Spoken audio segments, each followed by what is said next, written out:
Это подкаст.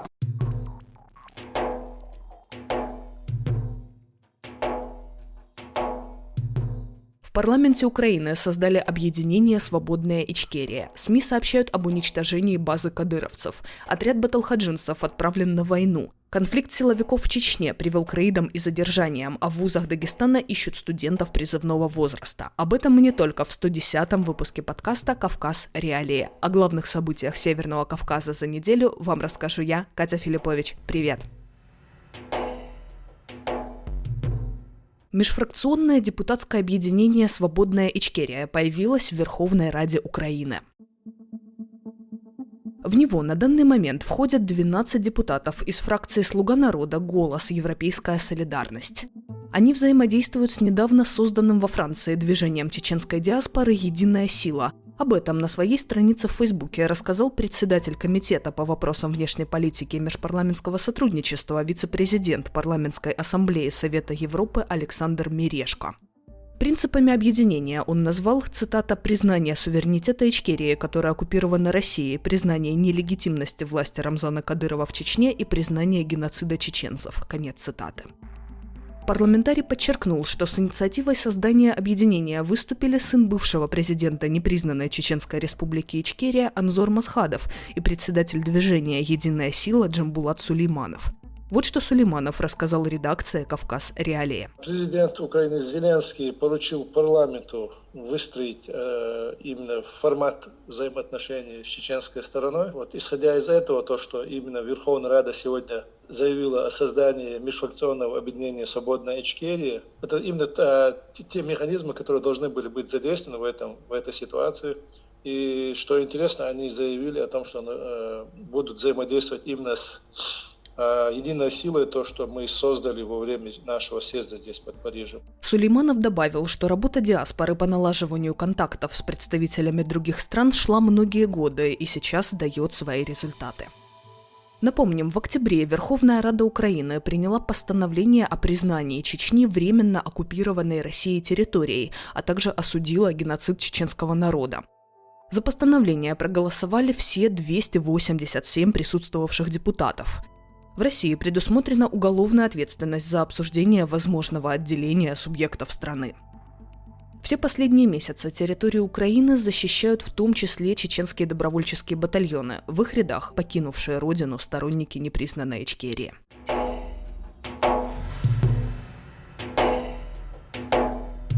Украинская армия атаковала базу отдыха «Привал охотника» в Мелитополе, которую якобы занимали кадыровцы. Многие из них погибли или были ранены.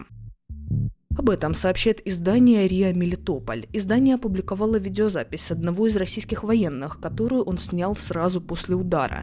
На ней видно масштаб поражения и раненых в военной форме. Российская сторона не подтверждает и не опровергает информацию о том, что «Привал охотника» был одной из ее баз. Мэр Мелитополя Иван Федоров заявил, что речь идет о 200 жертвах. Он написал в своем телеграм-канале, что в местных больницах не хватает мест для раненых. При этом так называемый в Рио губернатора оккупированной Запорожской области Евгений Балицкий рассказал, что было убито 2 человека, а ранены еще 10, с 3 из них потребовалась госпитализация. Он не уточнил, кто именно был ранен. Между тем, из Чечни поступают новые сообщения об отправке отрядов для участия в войне России против Украины. В этот раз глава республики Рамзан Кадыров заявил об отправке отряда «Бобр Ахмат». Это сокращение от баталхаджинский отряд быстрого реагирования. Отряд «Бобр» появился в ноябре этого года, после того, как Кадыров открыто вступился за членов влиятельного ингушского религиозного братства баталхаджинцев. Перед этим у них проходили обыски по подозрению в терроризме. Ряд бойцов этого отряда были объявлены в розыск. По данным сайта Newstracker, в отряде состоит 31 человек. Возглавляет его находящийся в федеральном розыске по обвинению в покушении на убийство Абубакар Аушев. По данным телеграм-канала «Розыск Ингушетия», предположительно связанного с силовыми структурами, Аушев в 2020 году совершил неудачное покушение на брата имама, критиковавшего баталхаджинцев. При этом сам Аушев в комментарии сайту «Кавказ-Пост» отверг свою причастность к отряду «Бобр Ахмат» и заявил, что дело в отношении него было сфабриковано. Изначально о создании отряда «Бобр» стало известно из распространившегося в соцсетях видеоролика, снятого в Российском университете спецназа в Гудермесе. На нем люди в камуфляже маршируют по плацу, звучат принятые среди кадыровцев возгласы «Ахмад-Сила», а человек, снимающий видео, говорит о братьях из Ингушетии. На шевронах подразделения заметны надписи «Отряд Бобр Ахмад» и «Свобода или рай». Спустя несколько недель информацию о появлении отряда «Бобр» подтвердил и сам Кадыров. Он опубликовал видео, сделанное в окопах, как утверждается, на передовой. Где именно расположился отряд, входящий в состав чеченского подразделения «Ахмад», неизвестно.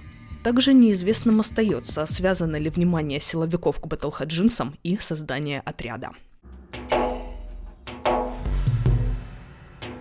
Из-за конфликта силовиков в чеченском Урус-Мартане Кадыров пригрозил местным жителям отправкой на войну в Украину. 11 декабря в городе произошла массовая драка, начавшаяся со спора между сотрудниками госавтоинспекции и СОБРа. Силовики искали свидетелей и проводили рейды с задержаниями местных жителей. По информации телеграм-канала «База», конфликт начался с того, что спецназовец подъехал к посту ГИБДД и специально начал дрифтить на глазах полицейских.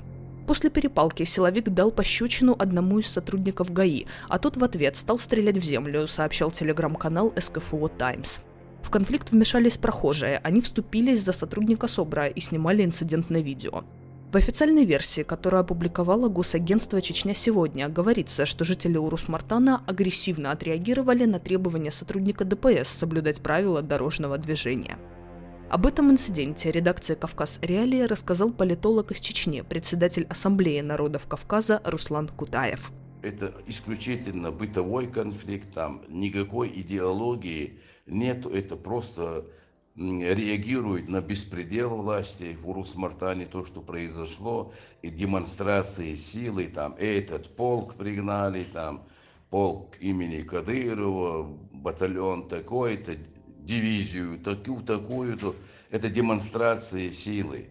На следующий день в Урус-Мартане начались рейды. Полицейские искали местных жителей, наблюдавших за конфликтом, а сотрудники спецподразделений в поисках очевидцев проверяли документы у водителей проезжающих машин. В свою очередь, Госканал Грозный сообщил, что в город стянуты представители всех силовых структур республики. Всего в ходе рейдов были задержаны несколько десятков местных жителей, утверждал телеграм-канал НИСО. Конфликт в Урус-Мартане подтвердил Кадыров. В город отправлены представители всех подразделений, которым местные жители могут высказать свои претензии, заявил он, и пригрозил послать несогласных на войну против Украины. Это не первый случай, когда провинившихся, по мнению чеченских властей, местных жителей в качестве наказания отправляют на войну. В сентябре родственников женщин, которые пытались выйти на акцию против мобилизации в Грозном, отправили на фронт. Комитет по правам человека ООН выражал обеспокоенность сообщениями из региона о принудительном призыве на войну против Украины и силовым подавлением связанных с этим мирных протестов. Скачивайте приложение «Кавказ Реалии», чтобы оставаться на связи в условиях военной цензуры в России. Ссылки на приложение вы найдете в описании к этому выпуску подкаста. В дагестанских вузах представители военкоматов проводят рейды среди студентов призывного возраста. Как рассказали источники сайта «Кавказ Реалии», в нескольких вузах молодых людей массово забирали для учета их личных данных. Один из студентов Дагестанского госуниверситета на условиях анонимности рассказал редакции, что на физкультурном факультете увезли на комиссию около 20 или даже 30 человек. По его словам, всех отпустили, записав паспортные данные и номера телефонов.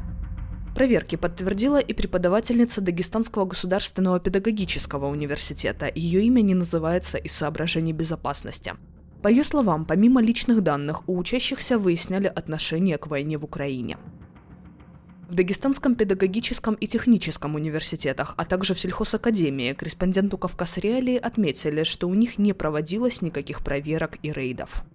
В Дагестанском госуниверситете пообещали уточнить эту информацию, но на момент публикации материала ответ так и не поступил. Позднее информацию о визите представителей военкоматов в местные вузы прокомментировали в Министерстве образования Дагестана. Там отрицают факт проведения рейдов. По данным представителей ведомства, речь идет только о проверке обоснованности выдачи справок, дающих студентам право на предоставление отсрочки от воинской службы. Ранее юрист правозащитной организации «Агора» Павел Чиков заявил, что в России усилились облавы на призывников. В частности, среди особо активных регионов он называл Волгоград, Москву и Владивосток. Известный экс-боец UFC Джастин Гейджи оправдал свой приезд в Чечню приглашением на детский день рождения. Он сделал это после того, как о связи спортсмена с Рамзаном Кадыровым, военачальником, обвиняемым в жестоких преступлениях против человечности, заявил американский медиаменеджер, основатель блога Barstool Sports Дэйв Портной. Джастин Гейджи сообщил, что никогда не виделся с находящимся под санкциями США главой Чечни. При этом Гейджи и еще 2 бойцов промоушена стреляли из гранатомета в Российском университете спецназа в Гудермесе.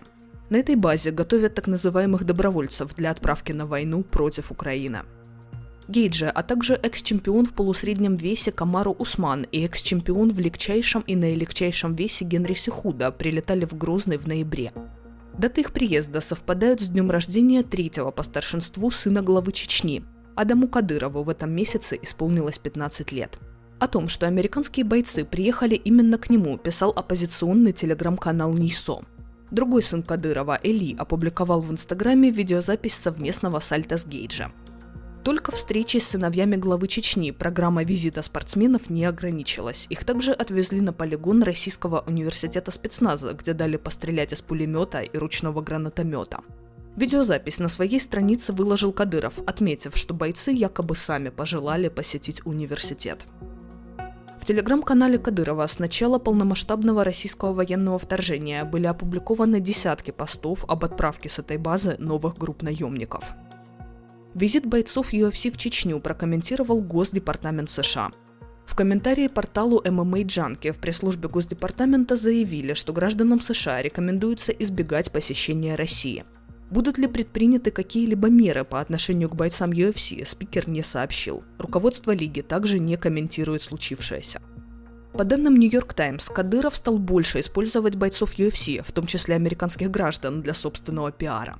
При этом Управление по контролю за иностранными активами Минфина США внесло главу Чечни и ряд членов его семьи в черный список лиц, с которыми гражданам и резидентам США запрещено вести бизнес. Эти санкции против Кадырова и его родственников введены в связи с войной в Украине. Ранее глава Чечни уже находился в различных санкционных списках США, а также ряда европейских стран за нарушение прав человека в республике. Поставьте лайк, если дослушали этот выпуск до конца, и напишите нам комментарий. Мы их все обязательно прочитаем. Этот выпуск для вас провела я, Катя Филиппович. Пока!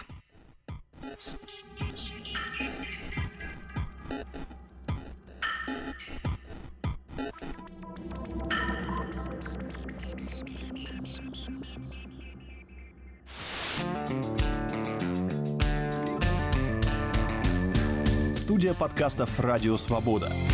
Человек имеет право. Время свободы. Американские вопросы. Кавказ подкаст. Атлас мира. Цитаты свободы. Скучно не будет. Слушай на всех подкаст-платформах. Просто надень наушники. Подкасты «Радио Свобода».